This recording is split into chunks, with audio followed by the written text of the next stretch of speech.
this thing. Okay.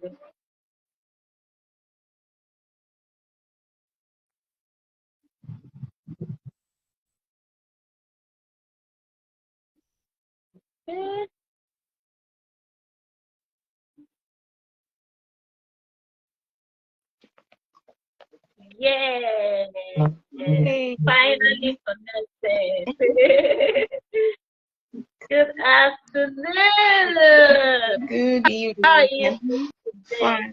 Oh, it's evening already. Sorry.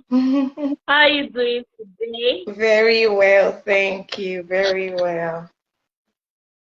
And how are you preparing for Christmas? Who is inviting me to come and eat Christmas chicken, Christmas rice? Eh? Please, I need invite too. I want to buy Christmas chicken and Christmas rice, Christmas everything. Thank you very much. It's so good to have you here today. Thank It's a you. good day to be alive Yeah. and well. Thank you everyone for joining. You jolly teacher. Thank you for joining. Awolowo Joshua. Thank you. Thank you everyone. I really appreciate. Thank you, Ibukun Peter. Thank you for joining everyone. All right, so let's just move right into it. Our guest today, and say our pretty guest, she's here to tell us her journey and her story in education. See, how many months have you spent in Canada? See your cheeks. See your cheeks. Really? What's going on? What's going on? Are you sure you are studying? Oh yeah, you went there to go and get fat and all that. I'm studying, no. Okay. Shab, it's good that it's good to know that you're looking good. Thank Right? you. Yeah. Thank you for coming. All right, so everyone, thank you for joining. So our guest today is Temitope Kikelemo Bakare. And I'm going to read a bio right away so that we start off with the questionings, right? Thank you everyone for joining. So Temitope Kikelemo Bakare is a lover of children, and she helps children from ages 3 to 6 with the right reading strategy using the Montessori method. She instills in them a lifelong love of learning that exudes natural happiness from within. She facilitates children's independence, and it brings an inner peace to see the children work in the environment as if she does not exist there because they are independent. Just like the popular Montessori quote, the greatest sign of success for a teacher is to be able to say, the children are now working as if I did not exist. She is currently a graduate student of the Masters of Education in Leadership and Learning at the University of Prince Edward Island. So you can see now, that is why she's chopping up. This present journey has opened her eyes to the beauty of a collaborative classroom atmosphere with adults and children. She believes in building every relationship with humility, faith, and love. Let's give our flowers up to her again. Thank you, thank you, thank you, thank you for honoring our invitation. Thank you. Thank you. All right, so let's move right into it. I see my Yeah, friends now. here on this live. Sorry? I said I see my friends on this live. I see Juliet. I see Zainab. Thank you for joining. Yes, so thank you everyone for joining, and thank you for coming to support our guests. All right, so let's move right into it. Now, can you just tell us what inspired you to become a teacher? How did the journey into becoming a teacher start for you? Whoa. Okay. The journey of becoming a teacher started in 2016. I studied mass communication, and I was posted to a school after NYSC.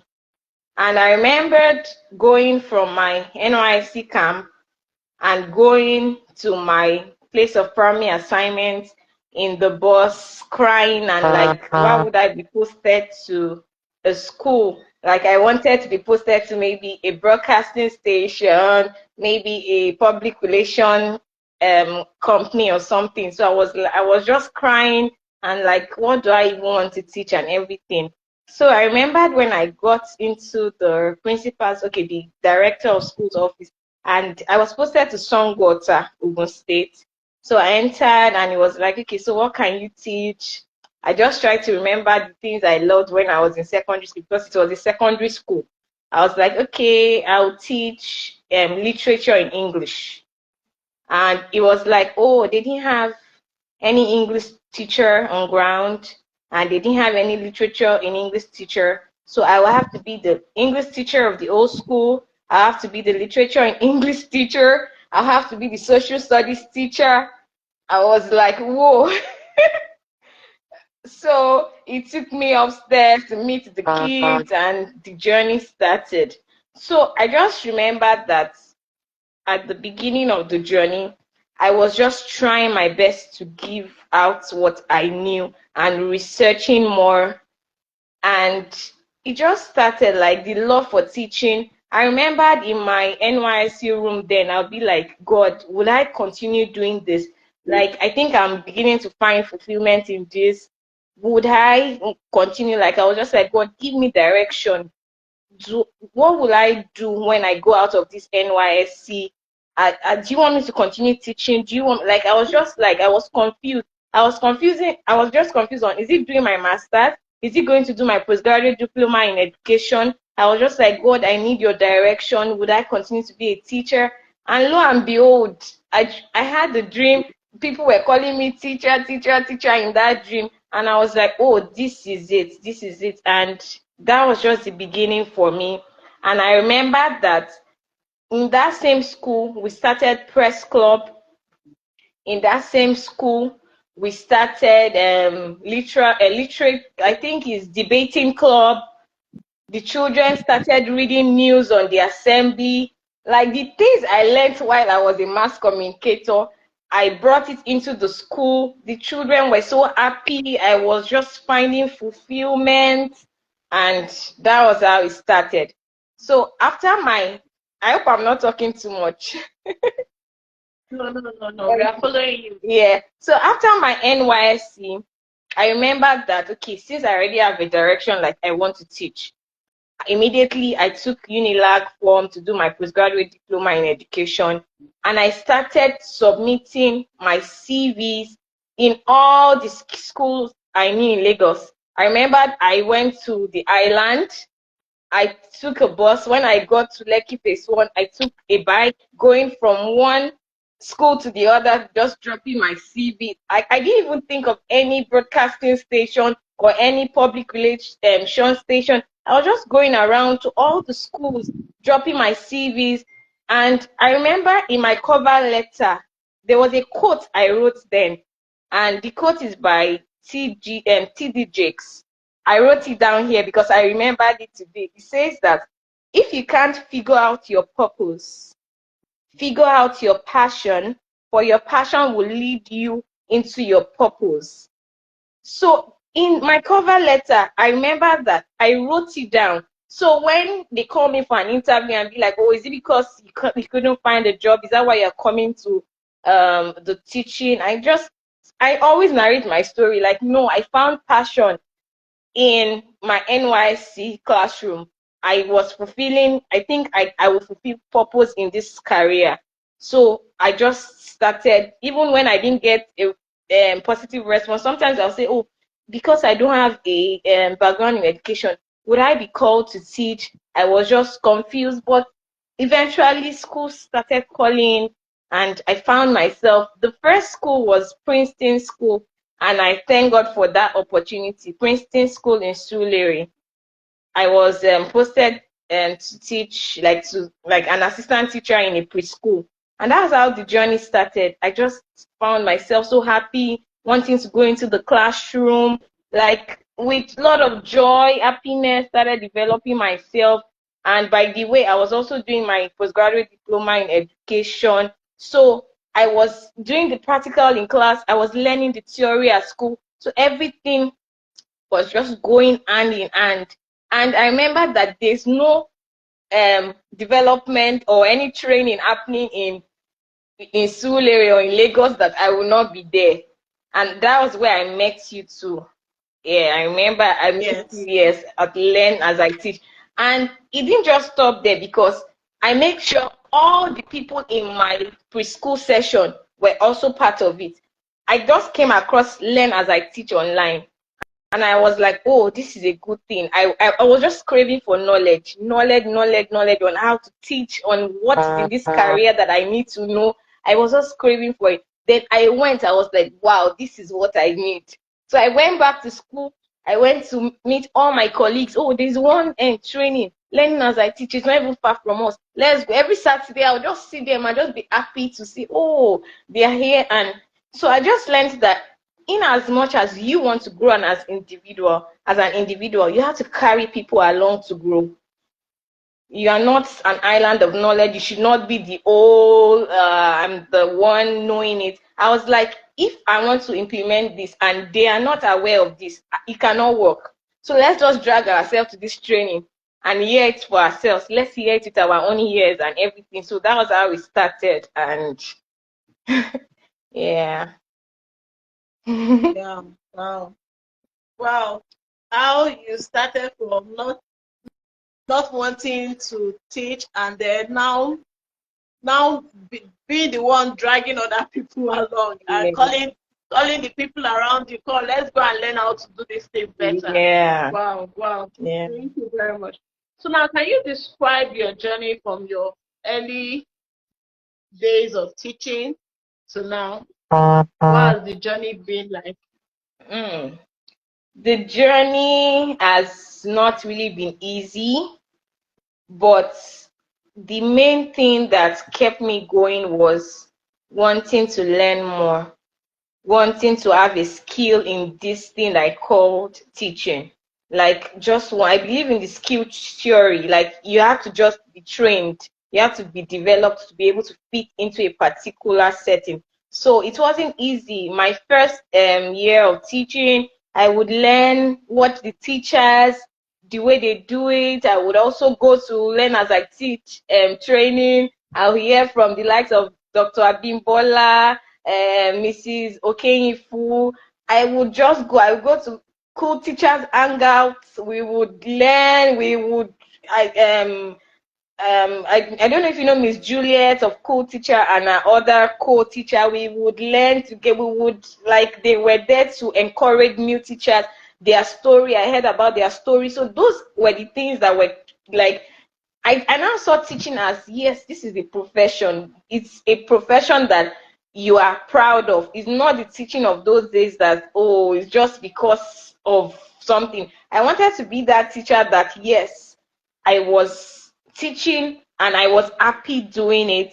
I was like other people around me like started like being envious of the job now. Like I was making it something enviable, like something other people would also want to come and try and all. So it was not easy. I remember going from Princeton school. I spent 2 years in Princeton school. So I wanted more. I went back to the island, submitted CVs around. So I went into the Montessori setting. And going into the Montessori setting, I did not have a training. So I was fortunate to get training. I was trained, and although it wasn't easy, sometimes you work with some people that they don't even want you to, they think they don't want you to learn. Like they don't want to be patient to even see you grow, like they just believe you should know this thing. And so when I became from there, I spent about 4 years in that Montessori school before I traveled. Other people that came after me, I always said I would teach you this thing. I will make it easy for you. Well, the person I met here did not make it easy for me, but I will make it easy for you. I'll make life easy for you. So I don't even see my assistant. I don't like calling them my assistant or TA. I call them partner. We do this together. We collaborate together. We like if I'm not there, if I'm not in that classroom, the classroom should go well. But if I'm not there and the classroom doesn't go, that means I've not even been able to lead at all. I've not done anything. Like I've not been able to teach you. I've not been able to carry you along. So it should not be like, oh, Mr. Mitope did not come to class today. Everything was just rowdy. Everything, the children did not learn anything. Mr. Mitope was not there, but things went very well, even more than she would have done it because we were in partnership together. So that's what I just preach to teachers. We just have to see ourselves as partners doing these things together. If you hear of any information, sometimes I come and say, have you heard of this training? Let's sign up. Let's go. Have you heard of this thing? Let's do it. Let's register for this thing. You can do it. Let's do it. Even when I got my teacher's license and everything, every other people that had not gotten it, I was encouraging them. It's not difficult. It's some. I was just like we push ourselves to be better because at the end of the day, it's the children that matters. It's not about us, or it's not about us taking the glory at the end of it. So it was not easy. The experiences, the bad experiences I made sure other people that we worked together did not really have the bad experience. Wow, Yeah. wow, wow, that's nice.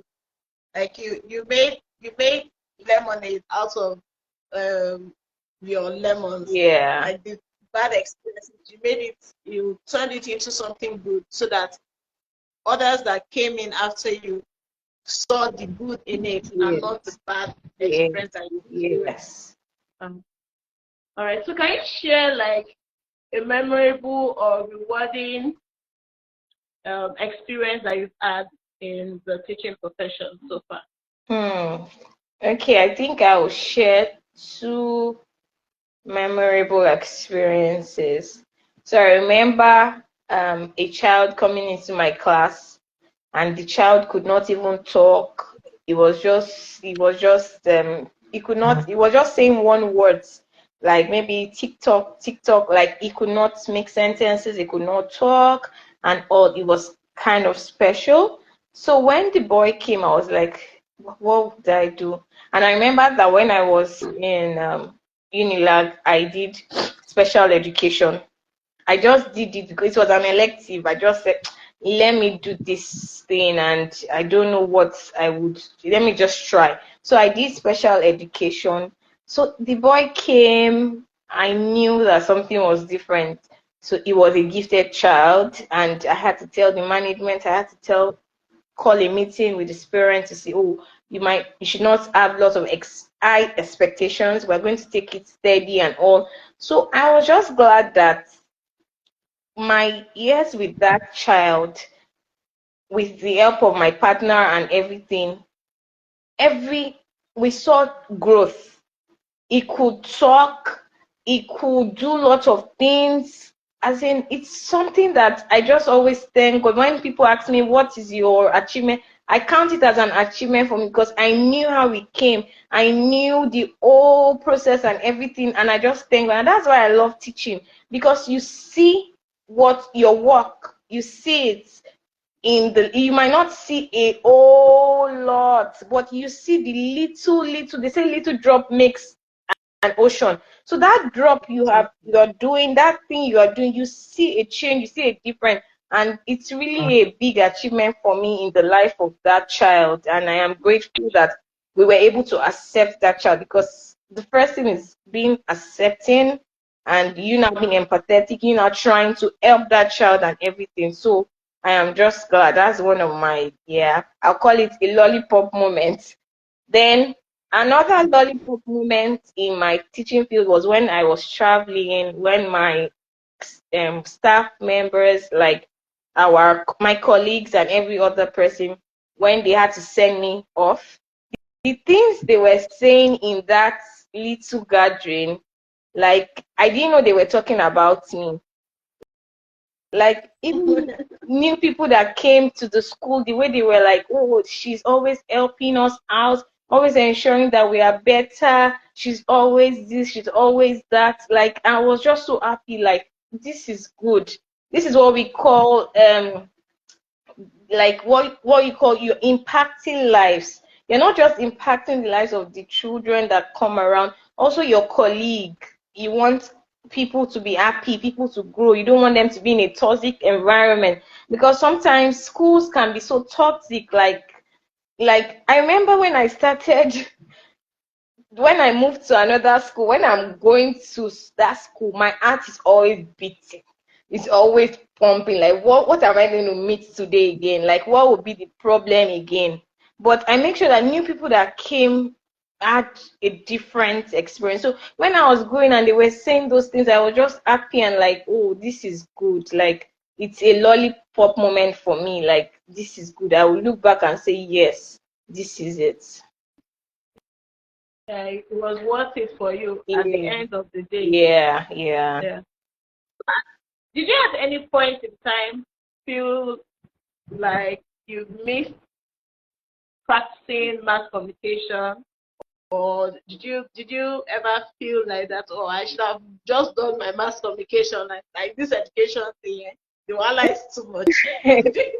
Okay, for me, I don't think there had been any time that I would say, oh, I regret ever coming into this education, or I would say, why didn't I even go? Because even in that classroom, when there's a presentation, I remember all the old performances that we can do to make it better. When I'm always happy to include what I've learned as a mass communicator, to also bring it into teaching. Like, it's something that I bring it into teaching, because as a teacher, you are everything. You are the presenter, you are the drama coordinator, you are the so even as if the fact that I read mass communicator in my first degree, I still brought it into teaching. Everything was fun for us. We'll be creative, we'll do a lot of things in the classroom. So I don't think the mass communication was a waste. It's just an added advantage. Thank you very much. That just goes to show that every of our life experiences are for a purpose. Yeah. They are all leading towards our purpose in life. Yeah. So if you might not have started off in education, right? Yeah. But where you started off is also having an influence in what you are currently doing. Yes. So that experience was not a waste. At all. That experience is just adding up to where you are and where you will eventually be. Yes. So Yes. it's always important to remember that. Thank you very much for You're sharing that with us. welcome. You're welcome. All right. So now, how have you adapted your teaching methods over the years? I know in your bio you mentioned reading. Like, is reading core to you? Can you say Sid that? Manfred's theory. Oh, can you say that again? How have you adapted your teaching methods over the years to meet the challenging needs of your students? I know in your bio you mentioned um, reading, like how you use the Montessori method to help your learners with reading. Can you take us through that? How do you go about doing that? I know I've also seen on your YouTube channel your reading videos, Don't right? mind me. My So can you YouTube just that I abandoned. I abandoned. yeah, but the content you have there are very, very, very, very um what's the word now? Sorry, English is failing me now. They are very useful, Yeah, right? They yeah, are very useful. yeah. Yes. I just went to your bio, I clicked on it and I saw it and I'm like, wow, this is very nice.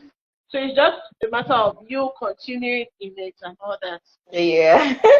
Okay, so for the teaching methods, Montessori teaching method is a method that I came across and I really loved so much, because it's a practical method that, when they say that, oh, you do there are children that are visual learners, there are children that are kinesthetic, there are children that are auditory. Montessori is encompassing. If you're a kinesthetic learner, you're a visual learner, you would feel everything, you would touch everything, you would do everything, you manipulate all the materials to get the results you want. And sometimes you don't even need the teacher, because it's a self-correcting material. You know that, oh, this is wrong.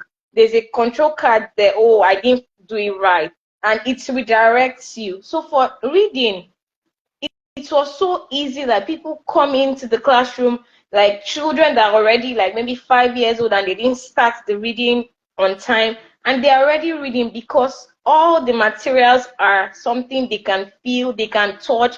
We have our movable alphabet, they're already spelling with those movable alphabets, trying their 3 letter words out, because it's something that they do it consistently. It's not like we just write on the board and say, oh, b, at.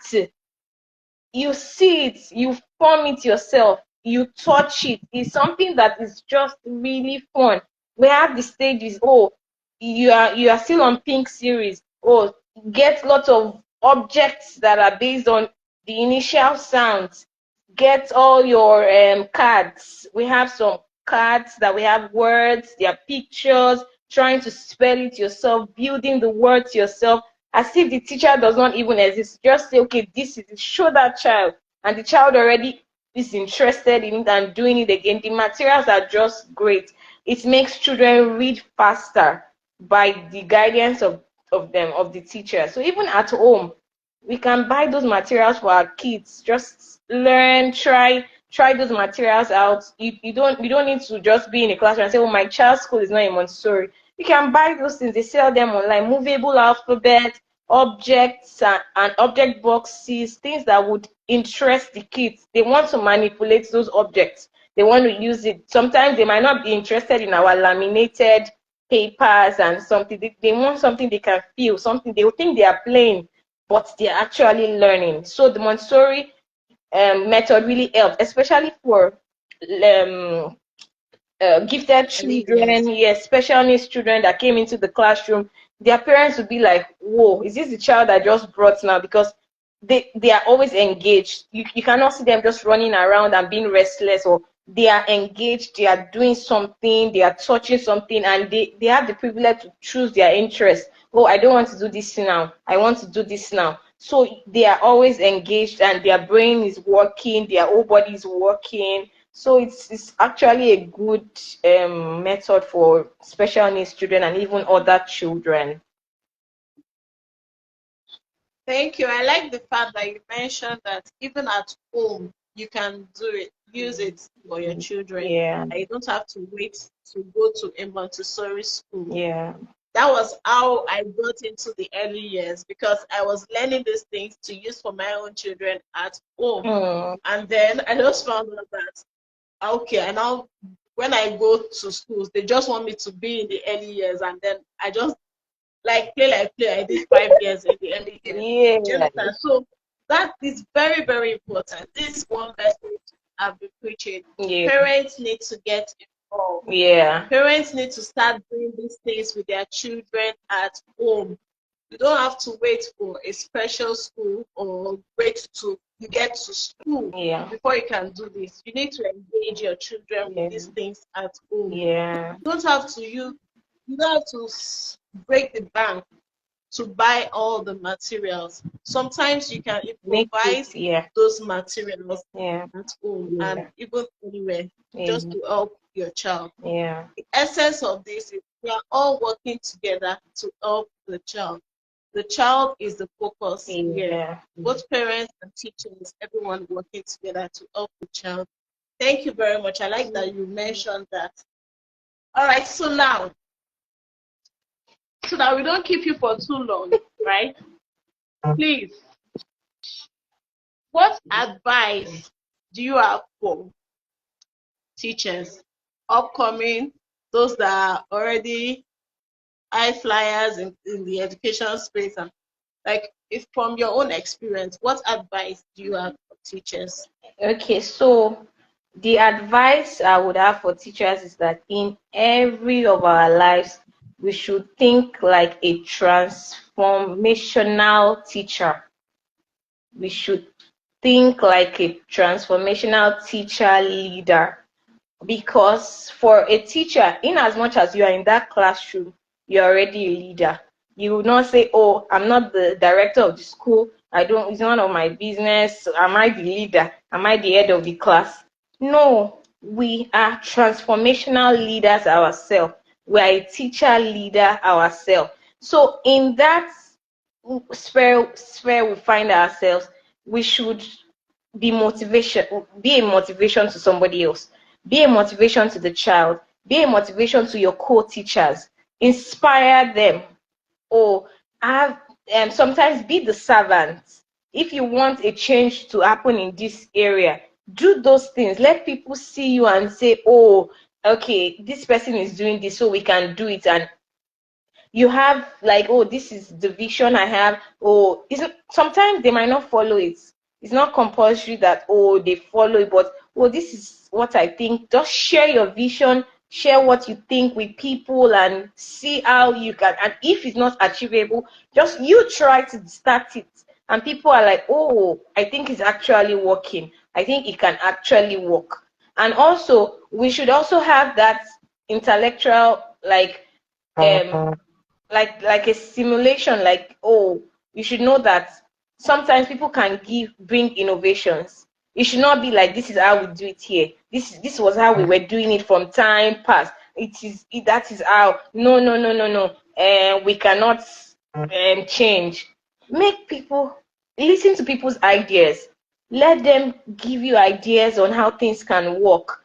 Be creative. Let them be creative too. That is how you can be a transformational leader. If you're also giving other people opportunities to be creative and all, let them use their intellect too. That is how things can get better at what you do. And we should also consider individual differences. Sometimes maybe you're working with a particular person, understand what this person needs, understand, oh, this is why this person is doing this, how can I help this person? Because you worked with a previous teacher that was top notch, that was this, doesn't mean, oh, that person that is coming into your class would be the best. What are you doing to help that person improve? What are you doing to help that person? Like, there are different situations, and you as a teacher leader should understand situations, should know that, oh, this is how I can come in to make this person better. I understand that, oh, this person has not gotten into this level yet. I can motivate this person to become this. Let's give this person time. Some teachers or some owners of school want you to come now, now, now, and start performing the magic now. What have you put in place for that person to succeed? Some owners of school are already putting you at the edge of failure already, like as you're entering that school, because you are not even giving the person areas to grow. You're not even making this person, giving them resources, giving them, encouraging them, trainings, and all those things. But that doesn't mean that we should also wait for the owners of our schools to train us. There are lots of trainings online. Thank God for the 21st century, and a lot of trainings online, a lot of things that we can do to also equip ourselves. So I'll just advise us that we should have the mentality of being a transformational teacher leader. We should follow the 4 models of being a transformational teacher leaders, and I think it will really help us. Okay, so now you just mentioned the 4 models. What are the 4 models Okay, of being a transformation? the first one is inspirational, being an inspirational motivator. The other one is idealized influence. That means being a servant yourself. Like, yes. And the other one is intellectual stimulation. Like, make people be able to think, be creative, and don't just be fixed on this is it and this is it. And understand individual differences. Consider individual. Yeah. All right, thank you very much. Thank you very much. It was the conversation was quite engaging. Thank It was you. fun gisting with you, Thank and it was fun learning from your journey and your stories so far. Thank you. And how's it been? How's it been for you in Canada? How is your learning going?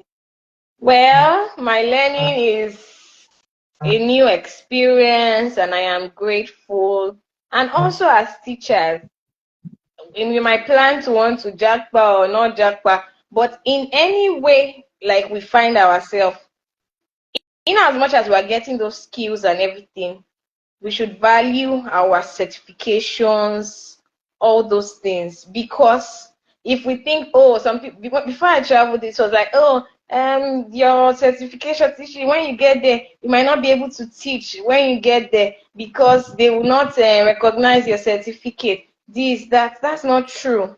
before I left, I made sure I collected my teacher's certification from the national body, TRC, and all those things, so that I don't know what I would meet when I get there. And when I got there, I just tried because I had it in mind that me, I'm just coming from Nigeria. Will I be able to teach when I get to Canada?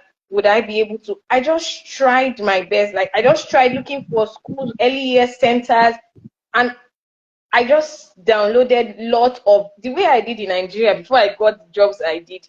I downloaded a lot of schools in my vicinity. I started sending messages to their directors. Oh, I'm new in this province. I had experience in this, in this. I was an early childhood teacher in Nigeria. This, that, that, that, that. And they started sending me message. Oh, okay, we'd like to have an interview with you. And lo and behold, I got into those early childhood centers. Sometimes, or if some people say, "Oh, please, we need you here," I will go there. I'll go there. So I just believe the experiences I had in Nigeria is also what is helping me here. So I'm not going to say, "Oh, my Nigerian certification." That's the bedrock on which we stand right now. If you don't have that Nigerian certification, how would you be able to thrive when you go outside? So, if we find ourselves being a teacher, we should make sure that all our certifications we are getting, not just being a teacher and say, I already know, I don't need to go do my postgraduate diploma, I don't need to do this. We should get all those certifications. That they will not come to your school and say, oh, was she truly a teacher? It's your certifications that will show that, oh, she was really a teacher before she came here. So I think that's also important. Yeah. Yeah. Thank you. That serves as the final word. That in whatever you're doing, make sure that you get your certifications intact Yeah. because it will be useful for you Yeah. in the future. Yeah. That is like your proof. Yes. You know, you're teaching. So where's your evidence? Okay, the Exactly. certification is the evidence that you Exactly. actually did something Yeah. or you are actually working in that line Yes. of what you're saying. Yeah. So it's not just in the words, but there's something to show Yeah. as evidence to back up. Yes. Yes. Thank you very much. It You're was nice welcome. having this discussion with you. We didn't Mm. want don't want to end. I just want to continue asking questions and questions Yeah. and bombarding you, but we just have to end now. I don't know if anybody has a question. Oh, See, it's better to have it and not need it yes. than to need it and not have it. Yes. Very, very true. It's better Very to have it true. and not need it than to need it and not have it. Yes. Very Like my true. TLC here, because I wasn't even sure if I wanted to do this education thing or not. When the TLC was still giving for free, I was still doing Shakara. By the time I needed it, like I was now certain I wanted to teach and all that. I had to go and do exam to get it. Yes. So you can imagine, Yeah. and that exam process is quite stressful and all that. Though I didn't fail it, but going through that stress, you do Yeah. exam first before you can apply for the certificate, apply for the license and all Yeah. that. Yeah. And then I don't know what went wrong. My certificate and license did not come out at the same time. It was 1 year apart. Hey. So you can imagine all the stress that I went when I would have just gotten it at that point. It's because of this statement that Zain Ab said. It's better to have it and not need it Yes. than to need it and not have it. Yeah. When the need arises and you don't have it, it becomes a problem. Yeah. So always, always be prepared. Always, always be prepared. Thank you very much. I don't know if anybody has any question for our guest. Do you have any question? For everyone that is joining today, this is the Millennial Teacher Show where we get to gist with different educators on a weekly basis where they share their stories and their journey in the teaching profession. And the replay is usually uploaded on our YouTube channel, Mary the Millennial Teacher. That is our YouTube channel. So the replay will be there for you to watch, right? So thank you very much. And as for next year, this live will no longer be on Instagram, but we're moving from Instagram to YouTube. Yeah, we'll be having our live on YouTube. That's the next level thing. We'll be having our live on YouTube. So that we won't have to be uploading from Instagram to YouTube. We'll just have it there and it will just be there. So thank you everyone for joining. Thank you for all the engagement. It was Thank fun having you. our guest today. Thank you very much. Thank you, everyone. Thank Thank you for you. good to have you, Teacher T. Thank Thank you, you. That's Dana. Teacher T. Thank you. Thank you. They said we missed you on the channel. Hey, So you see, please, you need to start doing something about this I channel. need to. I need to. I would start right away. All Oh my right. God. Thank you everyone for joining. Thank you. So see you next time.